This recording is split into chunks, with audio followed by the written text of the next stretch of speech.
أعوذ بالله من الشيطان الرجيم بسم الله الرحمن الرحيم وما خلقت الجن والإنس إلا ليعبدون صدق الله مولانا العظيم وصدق رسوله النبي الكريم ونحن على ذلك من الشاهدين والشاكرين والحمد لله رب العالمين. حمد و ثنا، تعریف، تمجید، تقدیس اللہ رب العزت کے لیے جو کائنات کا پالنے والا ہے، خالق ہے، مالک ہے، رازق ہے، داتا ہے، گنج بخش ہے، لجپال ہے، غریب نواز ہے، غوث اعظم ہے، علی کل شیء قدیر ہے.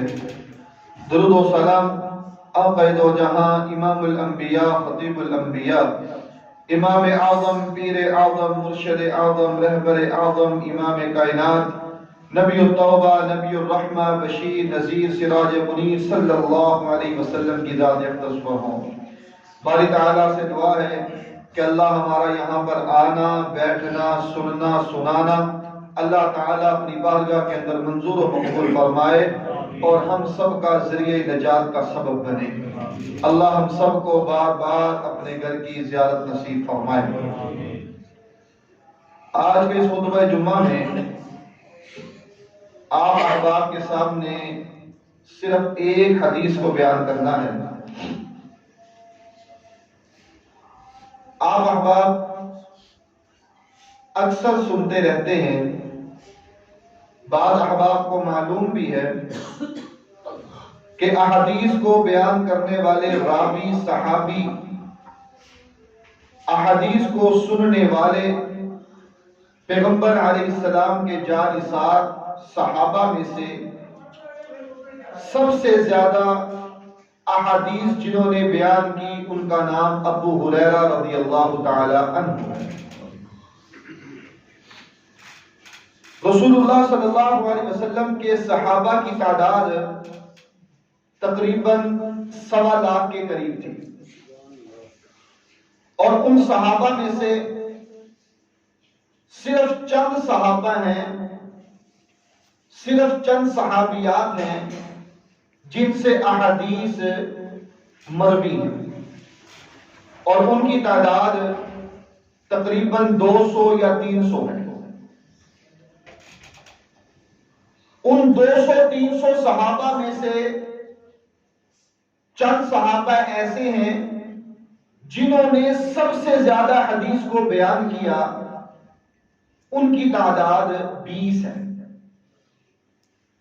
ان 20 صحابہ میں سے بھی ایسی ہستی بھی ہے جنہوں نے سب سے زیادہ حدیث کو بیان کیا، ان کا نام سیدنا ابو ہریرہ رضی اللہ تعالی عنہ ہے. آج کے اس خطبہ میں آپ کے سامنے جو حدیث کو میں نے بیان کرنا ہے اس کے راوی بھی ابو ہریرہ رضی اللہ تعالی عنہ ہے. اب آخر کیا وجہ ہے کہ 1.25 لاکھ کے قریب صحابہ اور صرف 200 یا 300 کے قریب صحابہ جو ہے وہ حدیث کو بیان کرتے ہیں، باقی کدھر گئے؟ سوال اٹھتا ہے. پوچھنے والے پوچھتے ہیں، سوال اٹھانے والے سوال اٹھاتے ہیں کہ صرف چند صحابہ باقی حدیث کو کیوں نہیں بیان کرتے تھے؟ اس کی چند وجوہات ہیں جن میں سے 2 وجوہات میں آپ کے سامنے آج پیش کرنا چاہتا ہوں. پہلے نمبر پر صحابہ کرام رضوان اللہ علیہم اجمعین حدیث کو بیان کرنے میں انتہا درجے کا سوچ سمجھ کر پھر اس کو بیان کرتے تھے. صحابہ حدیث کو بیان کرنے میں بڑے ہی سوچ اور سمجھ کے ساتھ اس کو بیان کیا کرتے تھے۔ ہمارے ہاں یہ ہوتا ہے کہ ہر جگہ آپ کو مفتی نظر آئے گا، کسی کو پتا ہے تب بھی، نہیں پتا تب بھی وہ اپنی طرف سے کوئی نہ کوئی منطق جاننے کی کوشش ضرور کرے گا۔ ہمارے یہاں یہ المیہ ہے، سوال پوچھنے والا ابھی پوچھتا ہے، جواب دینے کے لیے وہ مفتی صاحب، وہ قاری صاحب، وہ حافظ صاحب، وہ عالم صاحب، وہ خطیب صاحب، جنہوں نے مسجد کی چٹائیوں پر بیٹھ کر، مدرسے کے کمروں میں بیٹھ کر دین کو پڑھا، دین کو پڑھایا، دین کو سیکھا، دین کو سکھایا، ابھی سوال کا جواب ان کے ذہن میں ہوتا ہے، سامنے بیٹھنے والے 4-5 افراد فوری طور پر جواب دینے کے لیے تیار ہو جاتے ہیں، لیکن صحابہ یہ کام نہیں کرتے۔ پیغمبر علیہ السلام کی حدیث کو بیان کرنے میں وہ بڑا ہی سوچتے تھے، بڑا ہی غور کرتے تھے اور پھر آگے بیان کرتے تھے۔ کیوں؟ ان کے ذہنوں میں وہ بات تھی، رسول اللہ صلی اللہ علیہ وسلم کا وہ فرمان تھا۔ آپ نے فرمایا، جو انسان میرا نام لے کر بات کو بیان کرے اور وہ بات میں نے نہ کہی ہو تو ایسا انسان جہنم میں جائے گا۔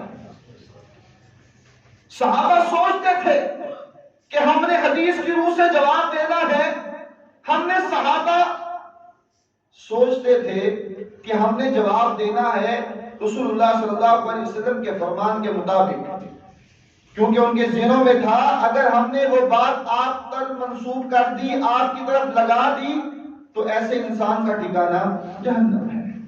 پہلی چیز کہ صحابہ جو تھے وہ حدیث کو بیان کرنے میں بڑی ہی انتہا درجے کی احتیاط کیا کرتے تھے۔ دوسری وجہ یہ ہے کہ صحابہ زیادہ تر کام کاج کرتے تھے، زیادہ تر کاروبار کرتے تھے، اور چند صحابہ جو پڑھتے پڑھاتے تھے، سنتے سناتے تھے، ان کی تعداد کم تھی۔ اس وجہ سے 1.25 لاکھ میں سے 200 یا 300 صحابہ جو ہیں وہ احادیث کو بیان کرتے ہیں۔ اب ان میں سے بھی سب سے زیادہ حدیث کو روایت کرنے والے کون ہیں؟ ابو ہریرہ رضی اللہ تعالی عنہ۔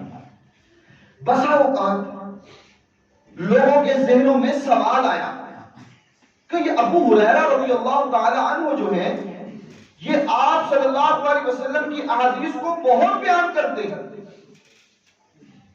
لوگ آپس میں باتیں کرنے لگ پڑے۔ کسی نے ابو ہریرہ رضی اللہ تعالی عنہ کو بتلا دیا کہ لوگ آپ کے بارے میں یہ باتیں کرتے ہیں کہ آپ بہت زیادہ حدیثوں کو بیان کرتے ہیں۔ ابو ہریرہ رضی اللہ تعالی عنہ کہنے لگے، اللہ کی قسم اگر قرآن مجید میں دین کو چھپانے کی وعید نہ ہوتی تو میں ابو ہریرہ اللہ کی قسم اٹھا کر کہتا ہوں کہ میں تمہیں پیغمبر علیہ السلام کی ایک حدیث بھی نہ بتلاتا۔ اگر قرآن مجید میں اللہ کے عذاب کی وعید نہ ہوتی کہ جو دین کو چھپائے گا اس پر اللہ کا عذاب نازل ہوگا، اگر یہ وعید، یہ عذاب قرآن میں موجود نہ ہوتا تو میں ابو ہریرہ ایک حدیث بھی تمہیں بیان نہ کرتا۔ اگر قرآن مجید میں دین کو چھپانے پر اللہ کی لعنت موجود نہ ہوتی تو میں ابو ہریرہ جو ہے میں ایک حدیث پیغمبر علیہ السلام کی بھی تمہیں نہ سناتا۔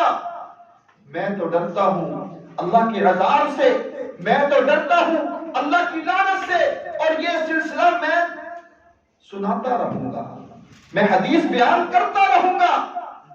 اور ابو ہریرہ رضی اللہ تعالی عنہ قربان چاہیے، انہوں نے کہا تمہیں یاد نہیں ہے کہ جب فجر ہوتی مہاجر فجر کی نماز پڑھتے اور کھیتوں میں کھیتی باڑی کے لیے چلے جاتے، انصار صحابہ فجر ہوتی نماز پڑھتے اور کاروبار کے لیے بازار کی طرف چلے جاتے، میں ابو ہریرہ دن ہو یا رات ہو، صبح ہو سویرے ہو، اجالا ہو، خوشی ہو، غمی ہو، کوئی بھی لمحہ ہو، میں ابو ہریرہ جو ہے پیغمبر علیہ السلام کے دروازے سے دور نہیں ہٹا۔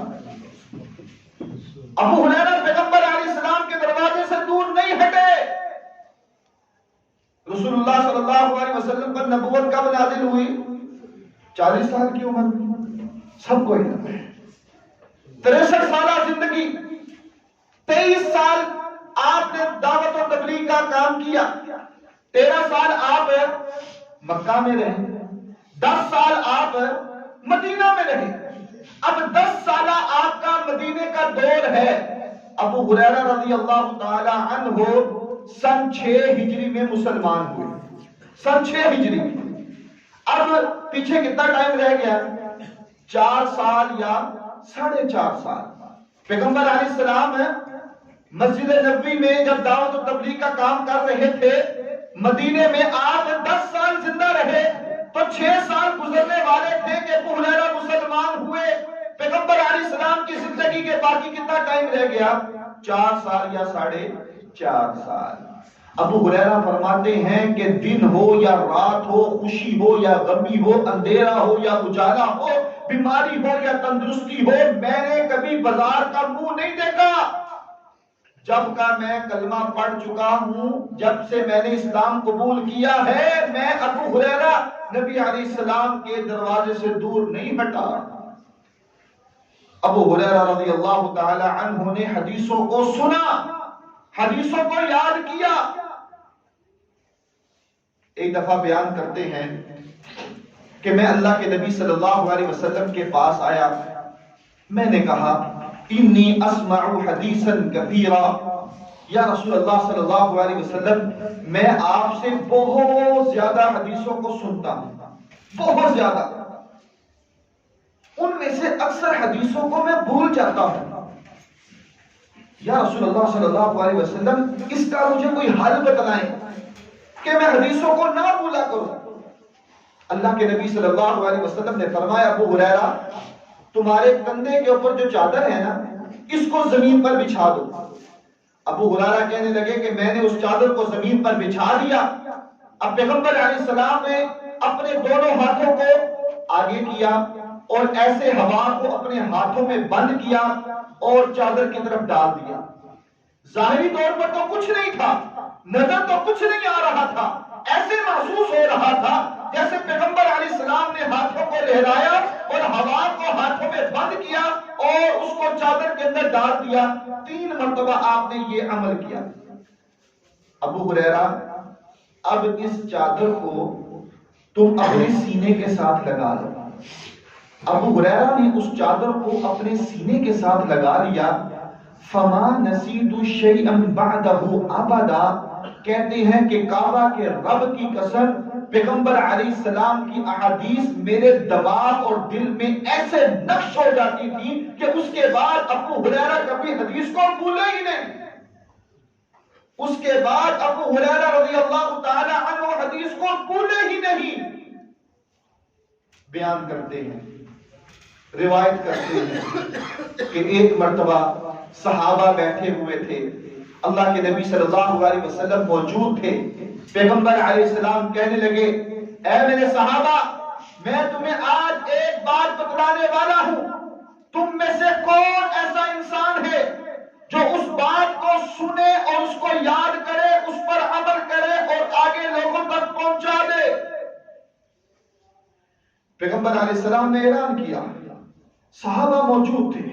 ابو ہریرہ کہتے ہیں کہ اللہ کی قسم سب سے پہلے جس انسان نے اپنے ہاتھ کو بلند کیا وہ میں ابو ہریرہ تھا۔ یہ حدیث محبت تھی، یہ حدیث پیار تھا، یہ حدیث کے ساتھ لگن تھی۔ پیغمبر علیہ السلام نے فرمایا ابو ہریرہ میرے پاس آ جاؤ، میرے قریب آ جاؤ۔ آپ نے ابو ہریرہ کو اپنے قریب بلایا رضی اللہ تعالی عنہ۔ اور آج ہمیں حدیث پتہ چل جائے تو ہم سوچ میں پڑ جاتے ہیں، پتہ نہیں ہم عمل کر سکیں گے بھی کہ نہیں کریں گے، پتہ نہیں کیسی حدیث ہوگی، کس طرح کی ہوگی۔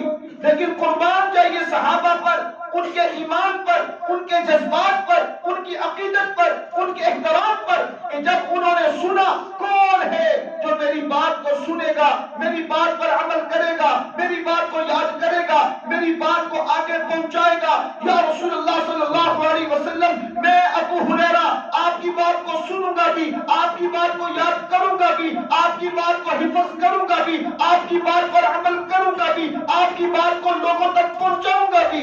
آپ نے فرمایا ابو ہریرہ میرے پاس آ جاؤ۔ آپ نے ابو ہریرہ کو اپنے پاس بلایا۔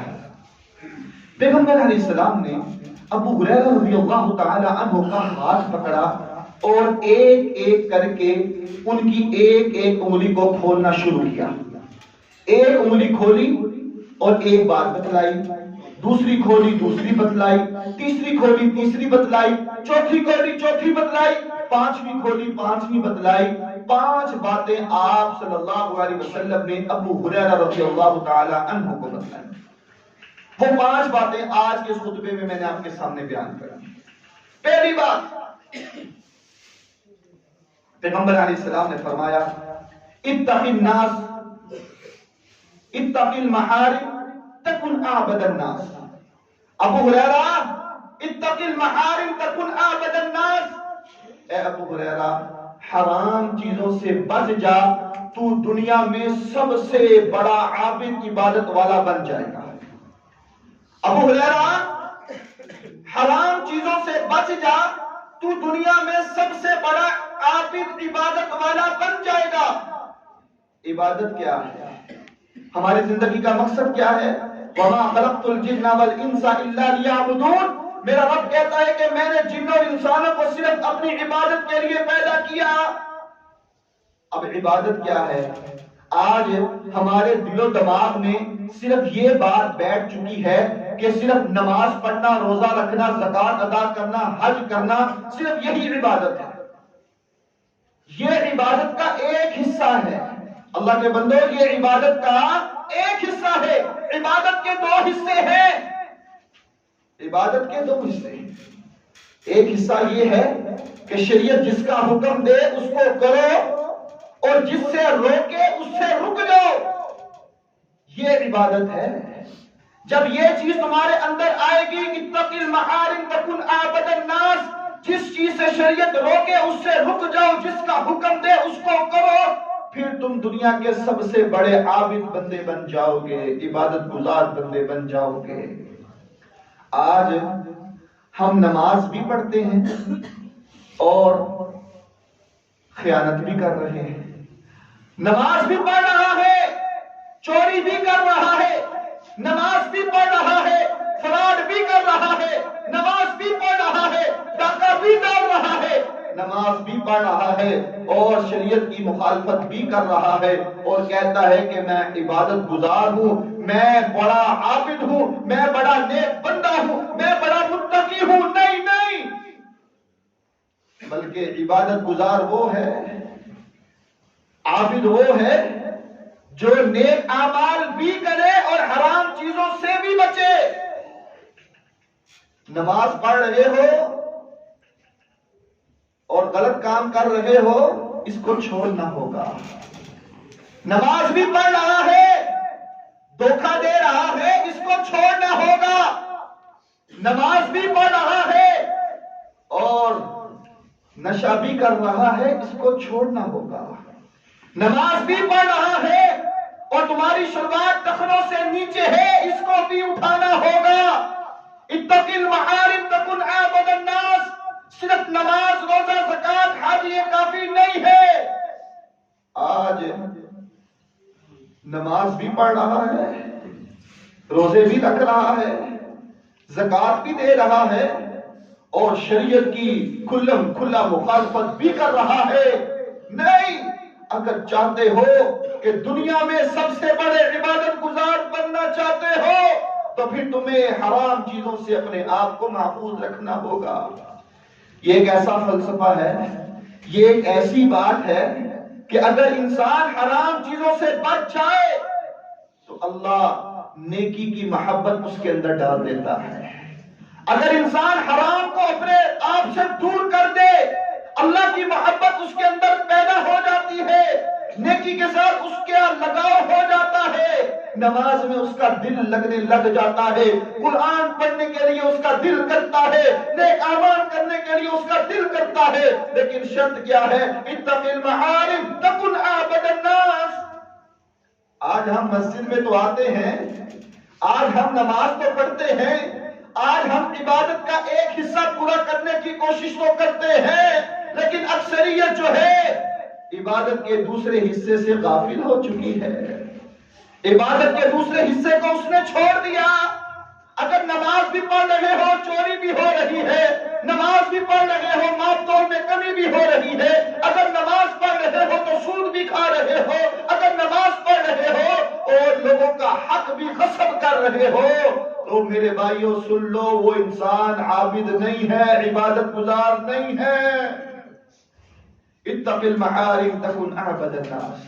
ابو ہریرہ اپنے آپ کو حرام چیزوں سے بچا کے رکھنا، اپنے آپ کو حرام چیزوں سے بچا کر رکھنا، تم دنیا کے سب سے بڑے عابد اور عبادت گزار بن جاؤ گے۔ پیغمبر علیہ السلام نے ابو ہریرہ کی دوسری انگلی کو کھولا اور کہا، ابو ہریرہ اگر تو دنیا کا سب سے بڑا مالدار بندہ بننا چاہتا ہے، اگر تو دنیا کا سب سے بڑا امیر ترین بندہ بننا چاہتا ہے، آج دنیا دولت کے لیے، آج دنیا مال کے لیے، آج دنیا پیسہ کے لیے لڑ رہی ہے اور یہ چاہتی ہے کہ میں دن رات امیر بن جاؤں، میں راتوں رات امیر بن جاؤں، میرے پاس مال آنا چاہیے۔ یہ نسخہ جو ہے پیغمبر علیہ السلام نے بتلا دیا ہے، اس نسخے کو آزما لو، اس نسخے کو جو ہے اپنا لو اور اس پر عمل کرو، اللہ تمہیں کبھی ضائع نہیں کرے گا۔ ابو ہریرہ کی دوسری انگلی کھول رہی ہے، پیغمبر علیہ السلام فرما رہے ہیں، ابو ہریرہ اگر تو دنیا میں سب سے زیادہ سب سے بڑا مالدار بننا چاہتا ہے تو اللہ پر راضی ہو جا، جتنا تجھے تیرے رب نے دیا ہے، جتنا تجھے تیرے رب نے دیا ہے، جتنا تجھے تیرے رب نے تجھے نوازا ہے، اس پر تو راضی ہو جا، تو دنیا کا سب سے بڑا مالدار بندہ بن جائے گا۔ یہ صفت، یہ خصوصیت، یہ چیز مجھے اور آپ کو اپنانی چاہیے۔ جتنا رب نے دیا شکر ادا کرو اور اپنی زبان سے شکر کے کلمات ادا کرو، اللہ تمہیں دنیا کا سب سے بڑا مالدار انسان بنا دے گا۔ یہ ایک فلسفہ ہے، یہ ایک نظریہ ہے، یہ ایک بات ہے کہ آج اس پر عمل کیا جائے، اس پر عمل کیا جائے۔ اگر انسان اپنے سے اوپر والوں کو دیکھنا شروع کر دے گا تو اس کی حرص اور لالچ کبھی بھی ختم نہیں ہوگی۔ وہ لاکھوں کو دیکھے گا تو کروڑوں کی طرف، کروڑوں کو دیکھے گا تو اربوں کی طرف، اس کی لالچ تمام بڑھتی جائے گی۔ پیغمبر علیہ السلام نے ایک عظیم نسخہ بنایا ہے، ایک عظیم بات بتلائی ہے، ایک عظیم فلسفہ بتلایا ہے کہ اے میرے صحابہ سن لو، اس بات کو یاد کر لو اور اس پر عمل کرو اور لوگوں تک پہنچا دو کہ جتنا تمہیں رب نے دیا ہے اس پر راضی ہو جاؤ۔ تکن ابن الناس، میرا رب تمہیں سب سے مالدار بنا دے گا۔ تیسری انگلی پیغمبر علیہ السلام نے ابو ہریرہ رضی اللہ تعالی عنہ کی کھولی۔ تیسری بات، وَأَحْسِنْ إِلَىٰ جَارِكَ تَكُنْ مُؤْمِنًا، اپنے ہمسایوں کے ساتھ اچھا سلوک کرو، تم کامل مومن بن جاؤ گے۔ وَأَحْسِنْ إِلَىٰ جَارِكَ، اپنے ہمسایوں کے ساتھ نیک سلوک کرو، تکن مؤمنا، میرا رب تمہیں کامل مومن بنا دے گا۔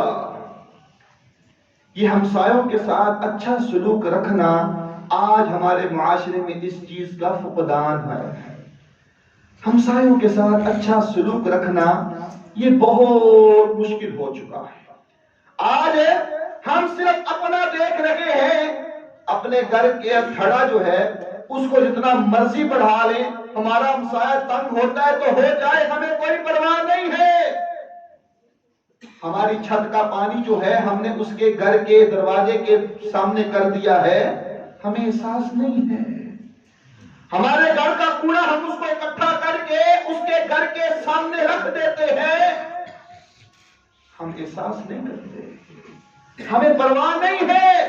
وَأَحْسِنْ إِلَىٰ جَارِكَ وَأَحْسِنْ إِلَىٰ جَارِكَ تَكُنْ مُؤْمِنًا، اپنے ہمسایوں کے ساتھ اچھا سلوک کرو، تم کامل مومن بن جاؤ گے۔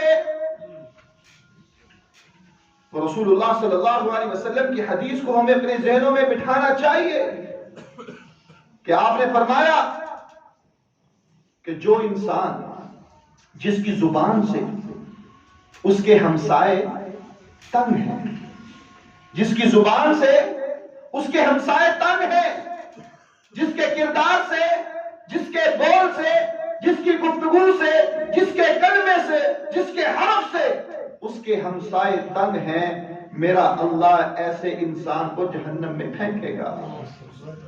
ایسے انسان کی نجات نہیں ہے۔ تکن مؤمنہ، وہ مومن نہیں ہے۔ مومن کے لیے شرط ہے کہ اپنے ہمسایوں کے ساتھ اچھا سلوک کرو، اپنے ہمسایوں کے ساتھ اچھا سلوک کرو۔ رسول اللہ صلی اللہ علیہ وسلم کی وہ حدیث ہمیں اپنے ذہنوں میں بٹھانی چاہیے۔ آپ نے فرمایا کہ جبریل علیہ السلام 1 مرتبہ آئے، 2 مرتبہ آئے، 3 مرتبہ آئے، اور آپ کہتے کہ یہ اللہ کی طرف سے نیا پیغام ہے اور پرانا پیغام یہ ہے کہ اپنے ہمسایوں کا خیال رکھو۔ پھر دوسری مرتبہ جبریل آئے، آ کر کہنے لگے اللہ کی طرف سے پیغام نیا یہ ہے اور پرانی بات یہ ہے کہ اپنے ہمسایوں کا خیال رکھو۔ تیسری مرتبہ آئے، جبریل کہتے ہیں کہ اللہ کی طرف سے نیا پیغام یہ ہے لیکن پرانی بات وہی ہے کہ اپنے ہمسایوں کا خیال رکھو۔ رسول اللہ صلی اللہ علیہ وسلم فرماتے ہیں کہ میں خیال کرنے لگا جس طرح اولاد وراثت میں حصے دار بنتی ہے، بیٹا وراثت میں حصے دار بنتا ہے، جس طرح بیٹی وراثت میں حصے دار بنتی ہے، میں یہ امید کرنے لگا کہ ہو سکتا ہے آنے والے دنوں میں جبریل علیہ السلام آئے اور یہ بات کہہ دے کہ اللہ نے ہمسایوں کو بھی وراثت میں شامل کر دیا ہے۔ وَأَحْسِنْ إِلَىٰ جَارِكَ تَكُنْ مُؤْمِنًا، اپنے ہمسایوں کے ساتھ اچھا سلوک کرو اگر تم کامل مومن بننا چاہتے ہو۔ مومن صرف زبان سے کہلانا کافی نہیں ہے، مومن عملی بن کر دکھانا چاہیے۔ مومن صرف زبان سے بول کر کہلوا دینا یہ کافی نہیں ہے، بلکہ ہمارے کردار سے، ہمارے اخلاق سے، ہماری گفتگو سے، ہمارے کردار سے، ہمارے بول سے، ہمارے رہنے سہنے سے واضح ہونا چاہیے کہ ہم کامل مومن ہیں۔ اس کے لیے پیغمبر علیہ السلام نے طریقہ بتلایا، وَأَحْسِنْ إِلَىٰ جَارِكَ تَكُنْ مُؤْمِنًا، تم اپنے ہمسایوں کے ساتھ اچھا سلوک کرو، تم کامل مومن بن جاؤ گے۔ چوتھی انگلی ابو ہریرہ رضی اللہ تعالی عنہ کی پیغمبر علیہ السلام کھول رہے ہیں اور آپ کہہ رہے ہیں، ابو ہریرہ وَأَحِبَّ النَّاسِ مَا يُحِبُّ لِنَفْسِكَ تَكُنْ مُسْلِمًا۔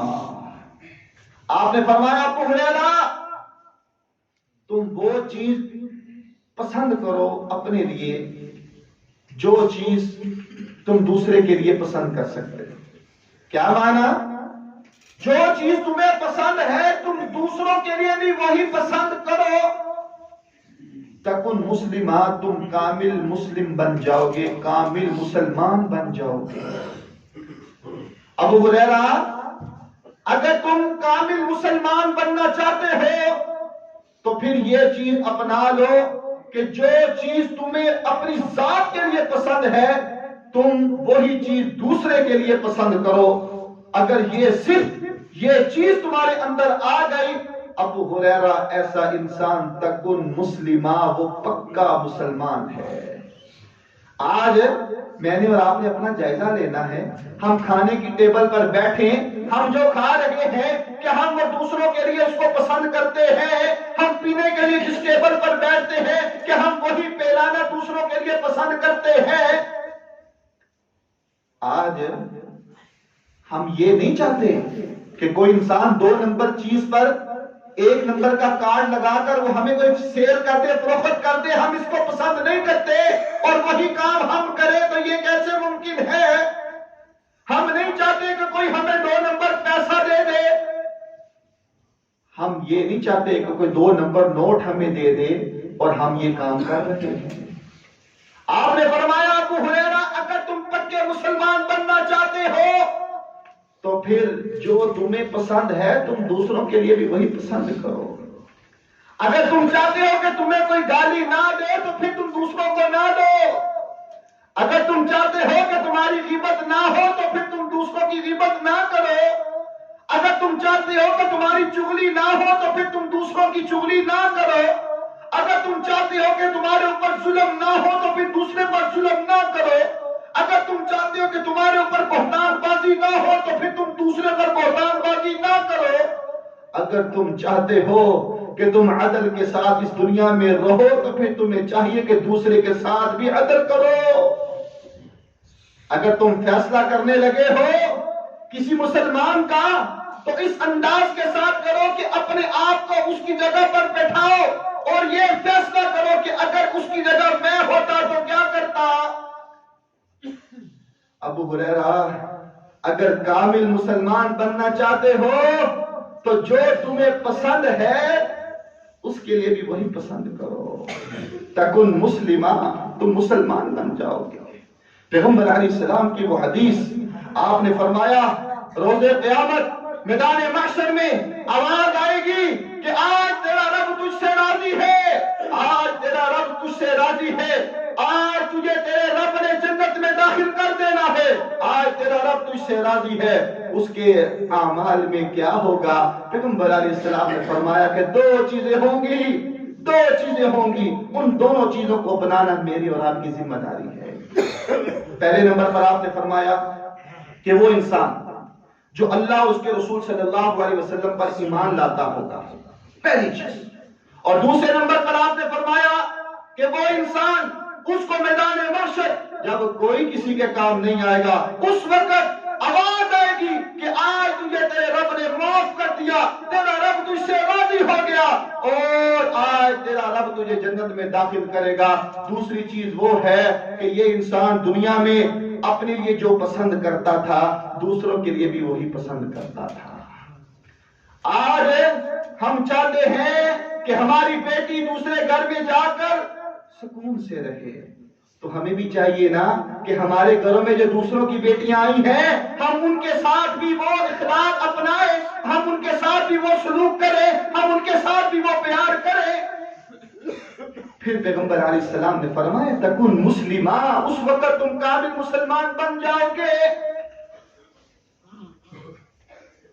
آپ نے فرمایا تکن مسلمہ، اپنے لیے جو پسند کرتے ہو دوسرے کے لیے بھی وہی پسند کرنا ہے۔ 5ویں انگلی ابو ہریرہ رضی اللہ تعالی عنہ کی کھل رہی ہے اور پیغمبر علیہ السلام نے فرمایا ابو ہریرہ ہنسا کم کرو، رویا زیادہ کرو۔ ہنسا کم کرو، رویا زیادہ کرو۔ جو زیادہ ہنستا ہے اس کا دل مردہ ہو جاتا ہے۔ آج ہم لوگ دنیا سے اتنے ہم مگن ہو چکے ہیں دنیا میں کہ آخرت سے ہم غافل ہو چکے ہیں۔ آخرت، دین اور شریعت کو ہم نے اپنے آپ سے دور کر دیا ہے۔ اگر ہمارے اندر ایمان ہو، اگر ہمارے اندر پیغمبر علیہ السلام کی حدیث ہو تو آپ نے فرمایا ابو ہریرہ 5ویں چیز یہ ہے کہ تم ہنسا کم کرو، رویا زیادہ کرو۔ جو انسان ہنستا زیادہ ہے اس کا دل مردہ ہو جاتا ہے۔ اس کی مثال ایسی ہے اگر انسان بڑی اعلیٰ کوالٹی کا بیج لے کر اس کو بنجر زمین کے اندر بو دے تو کوئی فائدہ نہیں ہے۔ جب دل مردہ ہو جائے گا تو اس پر کلام کیا اثر کرے گی؟ جب دل مردہ ہو جائے گا اس پر ذکر کیا اثر کرے گا؟ جب دل مردہ ہو جائے گا تو اس پر بات کیا اثر کرے گی؟ جب دل زندہ ہوگا، دل جوان ہوگا، دل حرکت میں ہوگا تب ساری چیزیں اچھی رہیں گی، ساری چیزیں اچھی لگے گی۔ پیغمبر علیہ السلام نے فرمایا اگر ان کو پتہ چل جائے تو یہ ہنسنا بھول ٹوٹ جائیں، رونا شروع کر دیں، اپنی بیویوں سے الگ ہو جائیں اور جنگلوں میں چلے جائیں، اگر ان کو آخرت کے حوال کا پتہ چل جائے، آخرت کے دن کی ہولناکیوں کا پتہ چل جائے، تو اے ابو ہریرہ یہ لوگ ہنسنا چھوڑ دیں، رویا زیادہ کریں۔ اس لیے پیغمبر علیہ السلام نے فرمایا ہنسنا بھی جائز ہے، مسکرانا بھی جائز ہے، لیکن کثرت کے ساتھ آپ نے منع فرمایا۔ آپ نے فرمایا زیادہ رویا کرو، اپنے گناہوں کو یاد کیا کرو، اپنی برائیوں کو یاد کیا کرو، اپنے برے اعمال کو یاد کیا کرو، اور اپنی آنکھوں کو نم کیا کرو، اپنی آنکھوں سے آنسوں کو بہایا کرو، اپنے آپ کو رونے کے ساتھ اللہ کے حضور پیش کیا کرو، اپنے ہاتھوں کو پھیلا کر رب سے دعا کیا کرو، اپنے دل کو زندہ کیا کرو، اپنے دل کو مردہ ہونے سے بچایا کرو، اور اللہ سے دعا کیا کرو کہ اللہ ہمارے گناہوں کو معاف فرما۔ جب یہ ساری چیزیں آ جائیں گی، پیغمبر علیہ السلام نے فرمایا میرا اللہ ایسے انسان سے راضی ہو جائے گا۔ دعا کریں کہ اللہ ہمیں ان 5 چیزوں کو اپنانے کی توفیق عطا فرمائے۔ ان 5 چیزوں کو صحابہ ساری باتوں کو یاد کرتے تھے، صحابہ ساری باتوں پر عمل کرتے تھے، لیکن اس موقع پر پیغمبر علیہ السلام نے خاص طور پر اعلان کیا کہ اے میرے صحابہ کون ہے جو ان باتوں کو سنے گا، یاد کرے گا، اس پر عمل کرے گا اور آگے لوگوں تک پہنچائے گا، تو ان 5 چیزوں کو مجھے اور آپ کو اللہ اپنانے کی توفیق عطا فرمائے۔ پہلے نمبر پر حرام چیزوں سے بچنا ہے، حرام چیزوں کو چھوڑنا ہے۔ دوسرے نمبر پر اللہ پر راضی رہنا ہے، ہر حال میں اللہ کا شکر ادا کرنا ہے، میرا رب تمہیں مالدار بنا دے گا۔ تیسرے نمبر پر اپنے ہمسایوں کے ساتھ اچھا سلوک کرنا ہے، نیک سلوک کرنا ہے، اور چوتھے نمبر پر پیغمبر علیہ السلام کی حدیث کے مطابق اپنے لیے جو پسند کرتے ہو دوسروں کے لیے بھی وہی پسند کرنا ہے، اور 5ویں نمبر پر جو اللہ ہمیں اپنانے کی توفیق عطا فرمائے وہ یہ ہے کہ ہم نے اپنے آپ کو ایسا بنانا ہے کہ ہمارا دل زندہ رہے، ہمارا دل مردہ نہ ہو۔ تو اس کے لیے آپ نے فرمایا کہ زیادہ رویا کرو اور ہنسا کم کرو۔ اللہ ہمیں ان 5 چیزوں کو اپنانے کی توفیق عطا فرمائے۔